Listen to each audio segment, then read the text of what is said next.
Depois nós vamos ler outros mais adiante.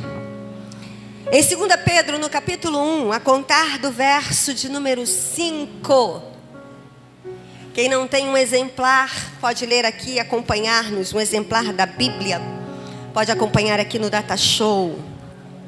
Diz assim a palavra de Deus: por isso mesmo, empenhem-se para acrescentar à sua fé a virtude, e acrescentar a virtude o conhecimento, acrescentando ao conhecimento o domínio próprio, acrescentando ao domínio próprio a perseverança, acrescentando a perseverança a piedade, acrescentando a piedade a fraternidade, e acrescentando a fraternidade o amor.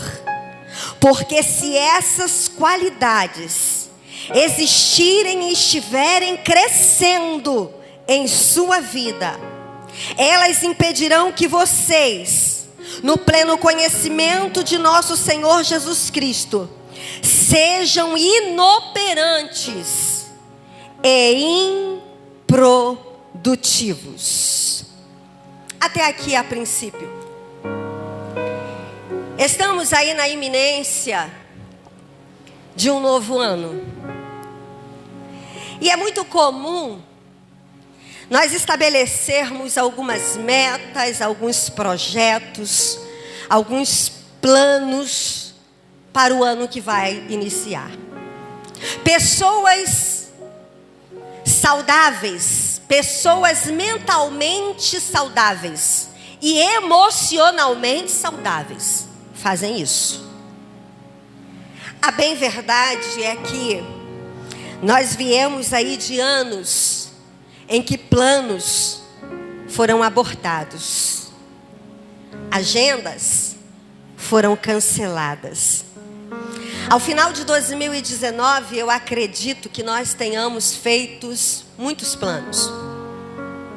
Havíamos estabelecido metas, fechado agendas, compromissos. E aí chega 2020. Um ano par, que se tornou ímpar. Vivemos em 2020 uma realidade que nunca vivemos antes. Foi um ano diferente de tudo que nós já vivemos. Um ano em que famílias foram separadas. Um ano em que avós ficaram impedidos de ver seus netos. Os netos foram proibidos de receber o afago de seus avós. Ano de despedidas ou de partidas sem despedidas. Anos de perdas, de choro. Sorrisos, os sorrisos tornaram-se raros. Aprendemos a sorrir com os olhos, porque o nosso sorriso foi escondido pelas máscaras. Nossas mãos ficaram aflitas, viciadas no álcool em gel. As ruas ficaram desertas, as escolas em silêncio, os hospitais cheios, os cemitérios lotados, de ricos, pobres, jovens, velhos, famosos, anônimos, todos indo para o mesmo lugar. E aí chega 2021, nós começamos o ano meio que tímidos, sem muitas perspectivas, com burburinhos de coisas terríveis. Mas no decorrer dos meses, nós começamos a retomar nossas rotinas. Nossos filhos voltaram para as escolas, nossos maridos para o trabalho, as mulheres voltaram às suas atividades. Mas ainda assim foi um ano difícil, particularmente para a nossa família. Foi um ano muito difícil, um ano sombrio, e ainda está sendo. Mas enfim, estamos agora na iminência de um novo ano, o ano de 2022. Pessoas, lembrem-se, mentalmente e emocionalmente saudáveis, fazem planos. Talvez você questione esse fato, mas eu prefiro me mover na dinâmica do céu. Quando eu olho para o céu, eu percebo que eu sirvo a um Deus de planejamento. Eu sirvo um Deus organizado. Eu sirvo a um Deus ordeiro. Deus não age de improvisos.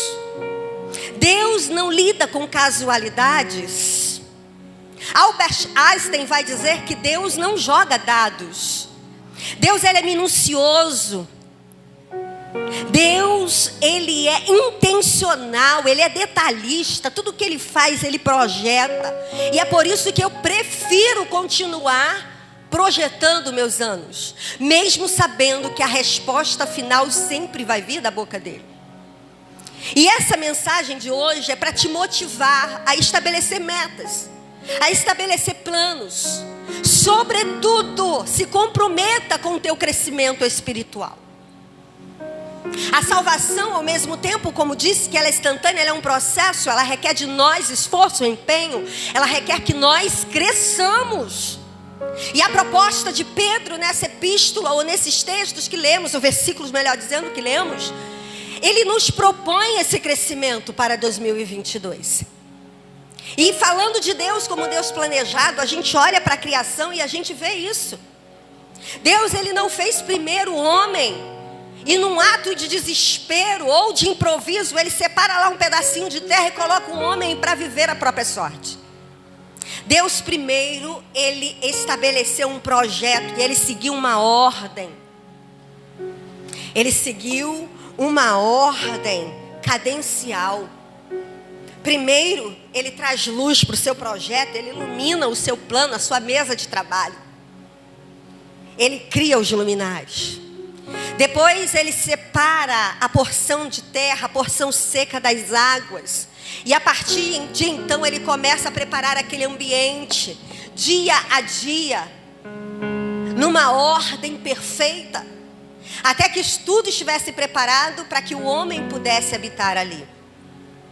Quando nós vemos Deus sentenciando o povo do Egito nas 10 pragas, você vai ver ali uma ordem cadencial. Primeiro, os rios, as águas se tornam em sangue. Naturalmente, todas as rãs que moravam, que habitavam, né, que é o habitat delas, elas saíram de suas moradias. Houve então uma praga das rãs, as rãs morrem, o mau cheiro atrai as moscas, e a gente vê que há uma ordem cadencial até o granizo, né? Até quando as saraivas caem do céu, e dali por diante nós vemos uma outra ordem acontecendo. Então Deus é um Deus que planeja, Deus é um Deus de projetos. E Deus, ele partilhou conosco de sua natureza. Nós temos parte da natureza divina em nós. De todos os seres criados, o único que possui intelecto somos nós, seres humanos. E o intelecto, ele nos dá a condição de aferir sentido à vida.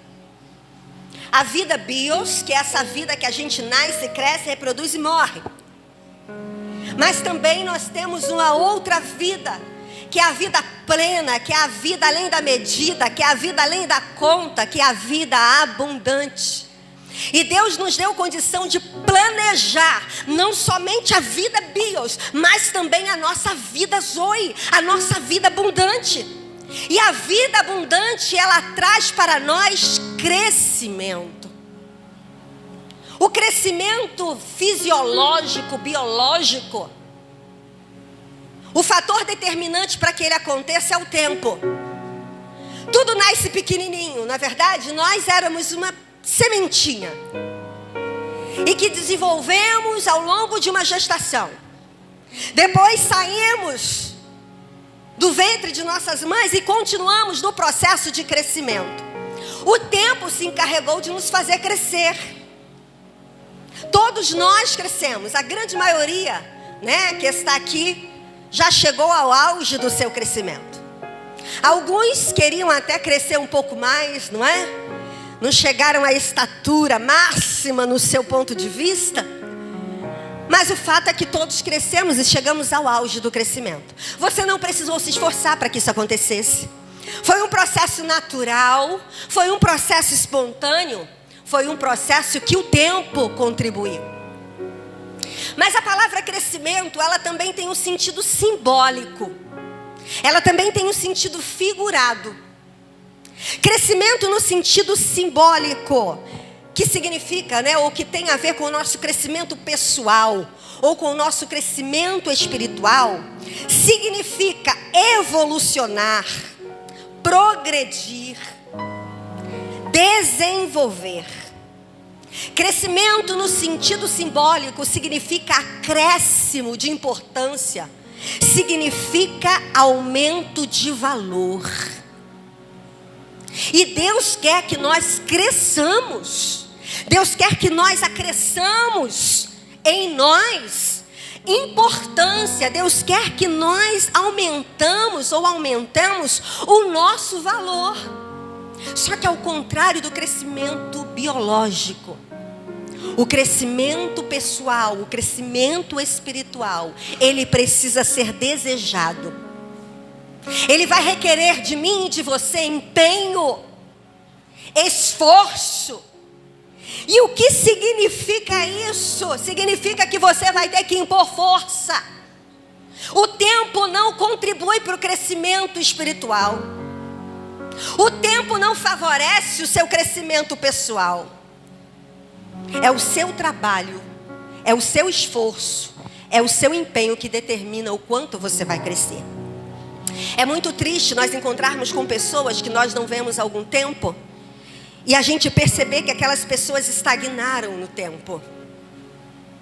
Pessoas que não avançaram, que não progrediram, vivem a mesma vida, têm a mesma mentalidade, falam as mesmas coisas. E às vezes você que avançou, você que cresceu, você que batalhou para progredir, você é até mal compreendido, você é visto como metido, você é visto como snob, porque você tem uma casa melhor do que você tinha, você tem um emprego melhor, você hoje tem uma família estruturada, você tem um ministério, você tem algo que você batalhou, cresceu. É muito frustrante você encontrar pessoas e perceber que essas pessoas não cresceram. E espiritualmente também você encontra pessoas que não cresceram, imaturas, bebês. O escritor aos Hebreus vai dizer assim: olha, vocês já deveriam ser mestres, mas ainda precisam de pessoas que ensinem vocês. Sabe o que é isso? Infantilidade espiritual, imaturidade. Pessoas que tiveram e puderam crescer e não quiseram crescer. Paulo, escrevendo aos Coríntios, a igreja de Corinto, ele vai dizer assim: olha, eu queria poder dar para vocês alimentos mais sólidos, mas vocês não têm condições. Vocês não podem receber porque vocês são bebês. Vocês precisam de leite. E nós precisamos desejar sair do ponto A para o ponto B.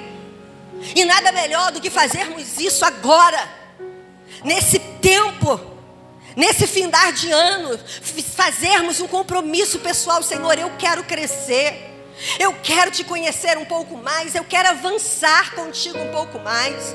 Talvez você também possa, eu acredito e estou aqui para te motivar a fazer planos pessoais, sabe, planos de terminar seus estudos, planos de reformar a tua casa, planos de ter uma célula lá na tua casa. Mas sobre todos os planos que você pode estabelecer, sobre todas as metas que você pode, sabe, estabelecer para atingir em 2022, planeje, sonhe, mentalize, se comprometa com o seu crescimento espiritual. E essa carta de Pedro tem esse teor. Um dos fatores que nos leva a crescer é buscar referenciais. Nós precisamos olhar para pessoas que estão um pouco adiante, pessoas que já alcançaram patamares superiores. Precisamos querer aprender com aqueles que são mais sábios do que nós em alguma área. Precisamos ter referências. Ninguém cresce sozinho. Precisamos de mentores. O Ainer Cordeiro, ele tem um livro que se chama, ou intitulado, Mentores segundo o coração de Deus. Nós precisamos adquirir pessoas que nos mentoriem. Sabe o que é mentor? Mentor é aquele que te instrui, é aquele que te aconselha, é aquele que te orienta, é aquele que te projeta. E quando o Ainer Cordeiro ele vai falar sobre mentores segundo o coração de Deus, ele não está discriminando ou tirando, sabe, a possibilidade de encontrarmos homens e mulheres do dia de hoje que possam servir para nós como mentores. Existem pessoas hoje, sabe, que estão vivendo com a gente, convivendo com a gente. São os nossos contemporâneos que podem ser nossos mentores. Passaram por estradas que ainda não passamos, por experiências que ainda não vivemos. Mas quando o Ainer Cordeiro fala de mentores segundo o coração de Deus, ele está falando dos homens e mulheres que Deus deixou na palavra dele, nesse livro, para que eu e você pudéssemos ser instruídos, pudéssemos ser mentoreados, pudéssemos ser ensinados. E o mentor dessa noite se chama Pedro. O apóstolo Pedro, como tantos outros, é um excelente mentor. Pedro, ele vai nos ensinar nesta epístola, nesses versículos, uma série de qualidades que precisamos praticar na nossa vida espiritual a fim de obtermos um resultado final, que é o crescimento. E aí Pedro, ele vai começar a sequência dos exercícios que precisamos praticar para crescer. Lembra do que eu falei? Ele vai começar chamando a gente a empenhar-se. Sabe o que significa empenhar? Significa que o trabalho é nosso e não de Deus. O problema é que a gente quer ter uma vida bem-sucedida, uma vida de crescimento, uma vida de desenvolvimento espiritual, quando sentamos estagnados, paralisados e achamos que Deus que tem que fazer tudo. Pedro está usando um verbo no imperativo. Empenhem-se. Ele está dizendo para mim e para você: se esforcem. Coloque para mim lá o verso que eu comecei, o 5. Se esforce. Trabalhe para que você cresça. Tudo que nós vamos relatar, todas as qualidades que Pedro vai relatar nesses versículos, é Deus que nos dá. Vem dele. Mas se pudermos mensurar como estão dispostas ou expostas essas qualidades, nós diríamos que elas estão nas prateleiras mais altas. Todas essas qualidades estão nas prateleiras mais altas. Não está na superfície. Você vai ter que se esforçar para alcançar. E Pedro, ele começa então a relatar a sequência desses exercícios que vão te levar a crescer em 2022. Ele vai dizer assim para mim e para você: empenhem-se para acrescentar a sua fé. Ele começa como ponto inicial, usando a fé. Agora entenda, a fé é um ponto inicial e não um ponto final. Tem muitas pessoas que acreditam que basta ter fé e ponto. A Bíblia nunca disse isso. Tiago, na sua epístola, no capítulo 2, a partir do verso 14, ele vai nos confrontar com a seguinte pergunta: vocês me dizem que têm fé, mostre-me sua fé. Porque se você tiver fé, sem o acréscimo de ações, sem o acréscimo de atitudes, sem o acréscimo de obras, Tiago diz que a sua fé é inexistente. A sua fé é morta. A sua fé não tem valor. Tiago nos orienta que para termos uma fé ávida, nós precisamos acrescentar as práticas das ações, as práticas de atitudes. Porque a fé pela fé, ela é morta, ela é inexistente. A fé, ela não vem de nós. Não podemos criar a fé. Não nascemos com a fé. Não conseguimos comprar a fé, vender a fé ou dá-la aos nossos amigos. A fé, ela é um dom de Deus. Ela vem de Deus. Mas a gente entende que a fé, ela precisa ser crescida, ela precisa ser trabalhada. Em se tratando de crescimento espiritual, o ponto inicial é a fé. Em se tratando de matéria espiritual, tudo se origina na fé. Mas Pedro vai dizer que a sua fé, ela precisa ser acrescida. Ela precisa ser trabalhada. E você precisa se empenhar para acrescentar à sua fé a virtude. E o que é virtude? Eu gosto muito do conceito de Aristóteles sobre virtude. Ele vai dizer que virtude é a qualidade praticada como hábito. Se desejamos crescer, nós precisamos, além de mentores, além de referenciais, nós precisamos cultivar bons hábitos. Precisamos colocar algo como sendo um hábito diário, não ocasional, não um ato esporádico. Todas as qualidades que nós vamos mencionar aqui não é algo que você pode fazer quando der, quando tiver tempo. É algo que você tem que estabelecer como meta. É algo que você tem que praticar todo dia. Todo dia eu tenho que acrescentar à minha fé a qualidade ou as qualidades da prática. Todos os dias eu tenho que ter hábitos que me levem a crescer espiritualmente. Mas aí Pedro vai falar mais. Ele vai dizer que acrescentado à fé e à virtude, você precisa batalhar para ter o conhecimento. Quer crescer? Acrescente a sua fé, a virtude, as práticas dos bons hábitos, mas acrescente também o conhecimento. E esse conhecimento não é um conhecimento científico, não é um conhecimento religioso, não é o que você sabe sobre Deus, não é o que você sabe sobre Jesus.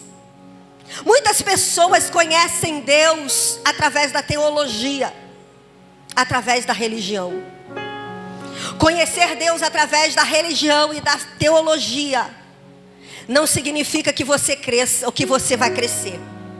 Quando Pedro fala de você acrescentar o conhecimento, a sua dinâmica de crescimento, Pedro, ele está falando aqui de um crescimento mais profundo. Pedro está falando especificamente do conhecimento da vontade de Deus. Você pode conhecer Deus por todos os nomes que Ele possui. Você pode conhecer tudo sobre os planos de Deus. Você pode ser expert nas escrituras, mas não significa que isso vai te trazer crescimento, porque o que te traz crescimento é conhecer a vontade de Deus. Nós vamos encontrar um homem nas escrituras que tinha muito conhecimento de Deus. Ele se autodenomina sendo um estrito fariseu. Paulo ou Saulo, ele foi instruído aos pés do melhor e maior mestre de sua época, que era Gamaliel. Paulo conhecia Deus. Paulo sabia tudo da lei de Deus. Mas, no entanto, Paulo desconhecia qual era a vontade de Deus para a vida dele. Até que um dia, ele caminhando em direção a Damasco, ele tem uma visão. E nessa visão, Jesus aparece para ele na forma de uma luz fulgurante. E aquela voz que saía daquela luz diz assim: Saulo, por que você me persegue? Duro é para você recalcitrar contra os aguilhões. Sabe o que é um aguilhão? Um aguilhão é uma ponta de ferro afixada num bastão. O aguilhão é uma ferramenta que serve para ferir os bois. Geralmente era usado por pessoas que usavam carros puxados a bois. O boi, diferente do cavalo, ele precisava do aguilhão para manter-se na rota, para manter-se no rumo. Então a pessoa espetava o boi com aguilhão para que ele pudesse atentar para as ordens de comando de manter-se naquela mesma direção. Quando Jesus fala para Paulo que ele estava recalcitrando contra os aguilhões por não conhecer a vontade de Deus, ele estava dizendo num português mais claro para mim e para você: Paulo, por que você está dando murro em ponta de faca? Recalcitrar contra os aguilhões significa esmurrar a ponta do aguilhão. O que significa isso? Ou qual a consequência disso? Quando você desconhece qual é a vontade, o propósito, a finalidade de Deus para a sua vida, você vive uma vida inteira dando murro em ponta de faca. Você não sai do lugar, você não avança, você não progride, você não evolui. Deus tem patamares para nós. A Bíblia vai dizer que Ele tem lugares altaneiros para nós, mas a gente só acessa os lugares altaneiros quando nós passamos pelos processos de crescimento que a palavra dele estabelece para nós. E conhecer a vontade de Deus vai te poupar tempo. Então acrescenta na sua lista para 2022: eu preciso conhecer qual é a vontade de Deus para a minha vida. Eu preciso conhecer qual é o propósito que Deus tem para mim. Eu preciso conhecer qual é a finalidade que Ele tem para mim, para que eu exerça, qual é o meu chamado, qual é a minha eleição para 2022. Aí Pedro vai dizer: agora, depois que você acrescentou o conhecimento à virtude, acrescente ao seu conhecimento. Acrescente ao conhecimento o domínio próprio. O que é domínio próprio? Na realidade, nós vivemos em uma situação extremamente em que se há necessidade do domínio próprio. Uma geração de desequilibrados emocionais e desajustados espirituais. O domínio próprio, ele tem a ver, sabe, ele faz menção ao controle e o equilíbrio que você precisa ter de si mesmo. E isso é fundamental para crescermos. Existem alguns termos muito usados nos dias de hoje, que é autocontrole, autogestão emocional, autocuidado, autorresponsabilidade. Todos esses termos, eles compõem o que nós chamamos de domínio próprio. Autocuidado é você ter responsabilidade de cuidar de si mesmo. Autorresponsabilidade é você trazer para si a responsabilidade daquilo que te acontece. Nós fomos ensinados por muito tempo, e talvez seja até uma geração, uma consequência, uma herança adâmica. Nós aprendemos por muito tempo a transferir responsabilidades. Não é verdade? É raro você encontrar uma pessoa que tenha um pleno domínio de si mesmo. Essas pessoas que conseguem dominar a si mesmo são pessoas que estão em patamares mais adiantados.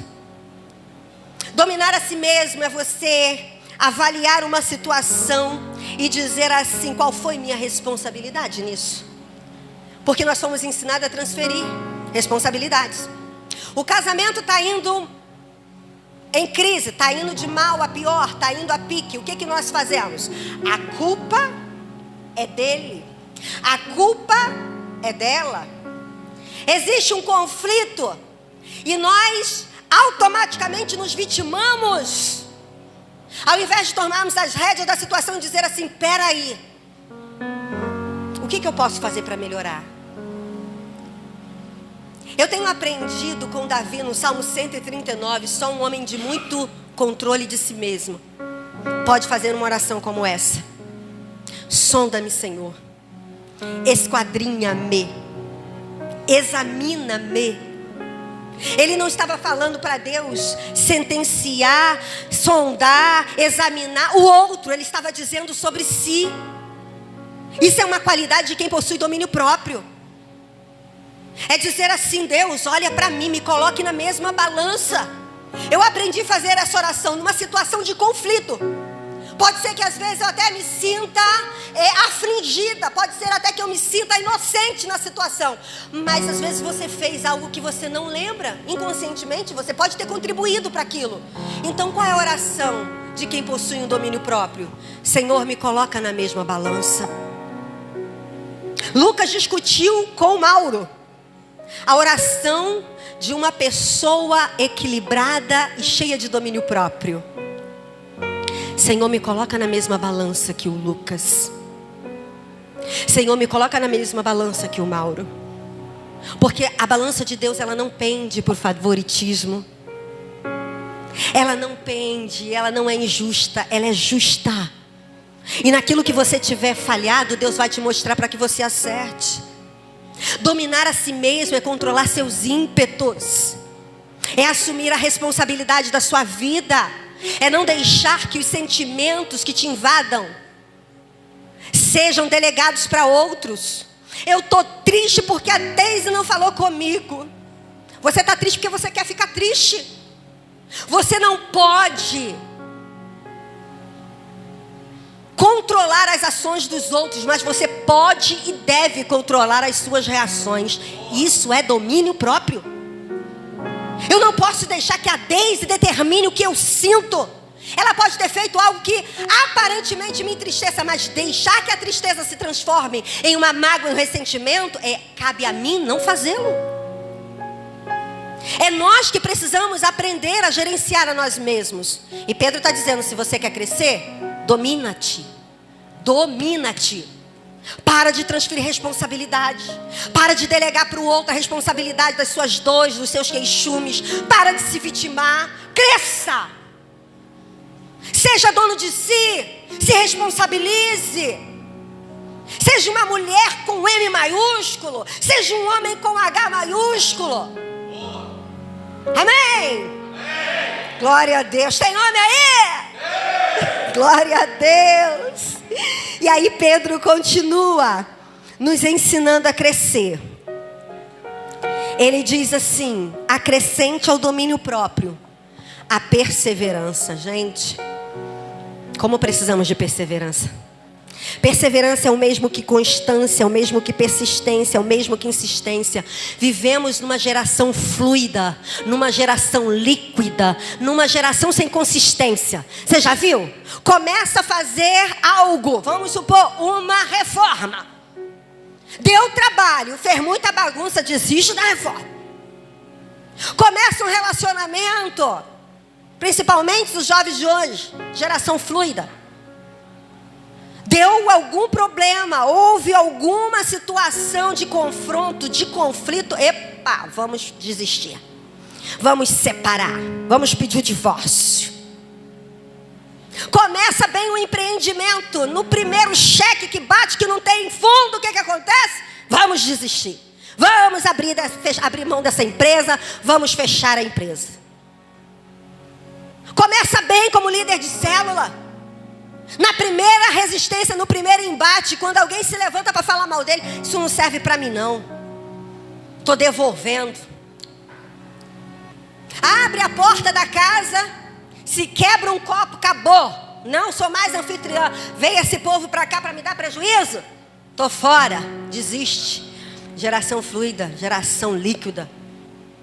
Pedro está dizendo: se você quer crescer, seja persistente. Mantenha-se focado no seu crescimento pessoal. Comece um curso, termina. Começou, colocou a mão no arado, vai até o final. Começou a fazer algo para a causa de Cristo. Pode não dar certo no começo, começa a reinventar. Para, senta, busca de Deus estratégia, faz de novo, e de novo, e de novo, e de novo, e de novo. Persistência. Isso nos faz crescer.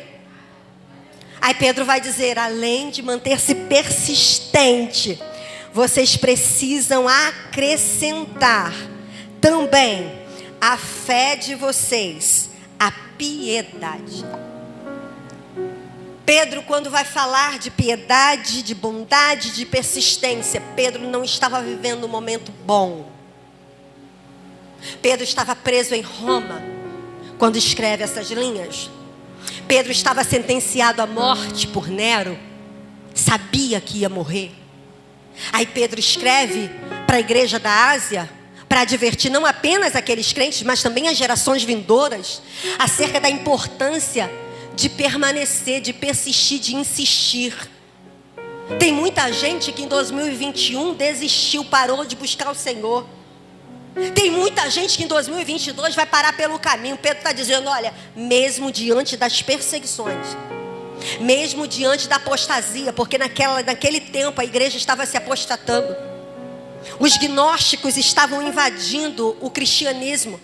E o que era o gnosticismo? Era uma mistura de esoterismo com filosofia.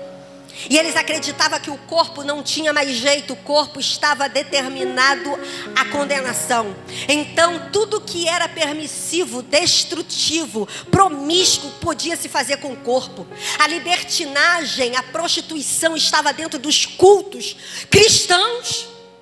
Pedro estava lutando contra essas heresias, Pedro estava lutando contra a perseguição, mas ele disse, perseverem e sejam piedosos. Sabe o que é acrescentar piedade? É no meio da impiedade, da maldade, você se manter bondoso. Piedade é bondade. Tem a ver com aquilo que você faz com o outro. É procurar atitudes corretas ou ter atitudes corretas em relação ao outro. É ser gentil. Comece a exercitar esses hábitos. Você que é uma pessoa ríspida, você que é uma pessoa ferina, comece a se controlar, invista no seu crescimento pessoal, comece a ser dócil, comece a ser gentil, comece a ser amável. Você que é suvina, seja generoso. Lembra, empenhe-se. É contrariar aquilo que você não quer fazer, e é fazer aquilo que a sua vontade diz para não fazer. Você que está roubando, você que está sendo infiel, ei, se policia a melhorar. Tem a ver com outro. Gente, levar um lanche para a célula é piedade, é bondade.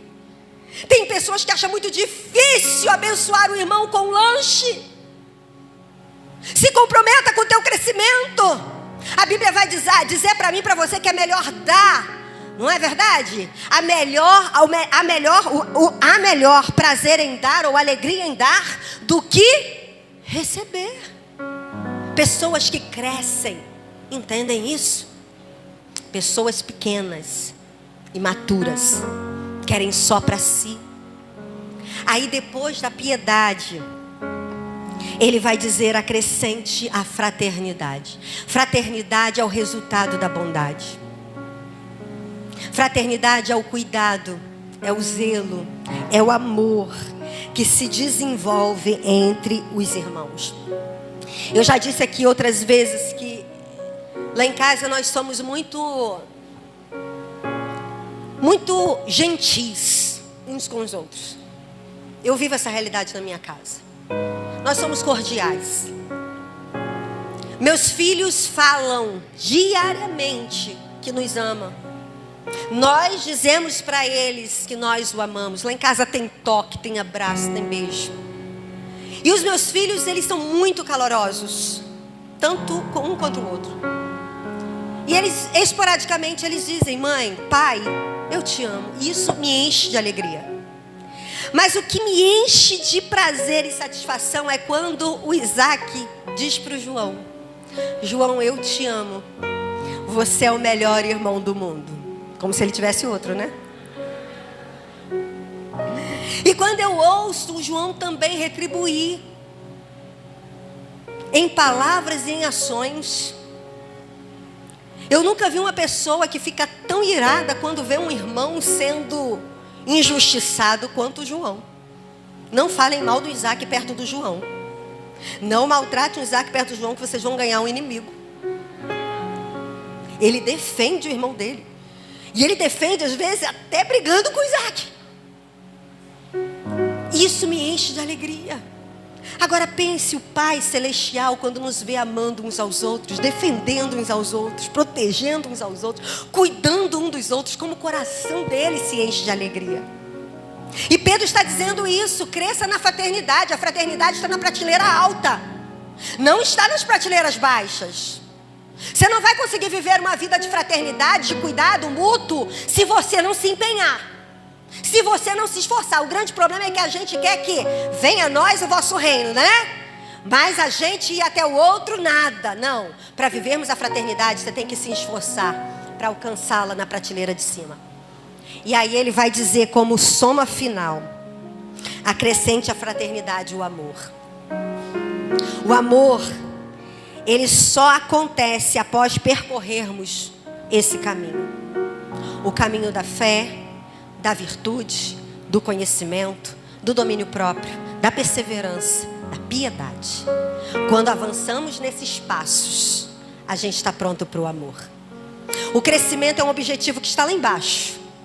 Você pode até se arriscar em alcançar o crescimento daqui, mas a probabilidade de você errar é grande. Então crie metas, dê pequenos passos que te levem até mais perto do conhecimento. É isso que Pedro está nos ensinando. Quando a gente cresce, quando a gente se desenvolve, nós estamos prontos para viver o amor. O amor, ele não é sentimento. O amor, ele é uma escolha, é uma decisão. Eu decido amar, e só decide amar aquele que é grande o suficiente. Para a gente concluir, verso de número 8, Pedro diz assim: todavia, se alguém não tem essas qualidades, está cego ou míope, porque só enxerga o que está perto, esquecendo-se da purificação dos seus pecados. Verso de número 8 faz para nós uma menção do que Jesus escreve, ou do que Jesus fala em João no capítulo 15. Jesus vai dizer para nós no verso de número 8, Pedro vai dizer para nós no verso de número 8, que se essas qualidades estiverem em nós, crescendo em nós, vai impedir que nós sejamos inoperantes e improdutivos. Em João no capítulo 15, Jesus diz que todo ramo que não produz fruto, ele corta e lança fora. A improdutividade não é uma opção para nós. Agora entenda, só produz fruto aquele que passa pelo processo do crescimento. Semente e broto não produz fruto. Você precisa sair do estágio de semente. Você precisa sair do estágio de broto, do estágio de muda.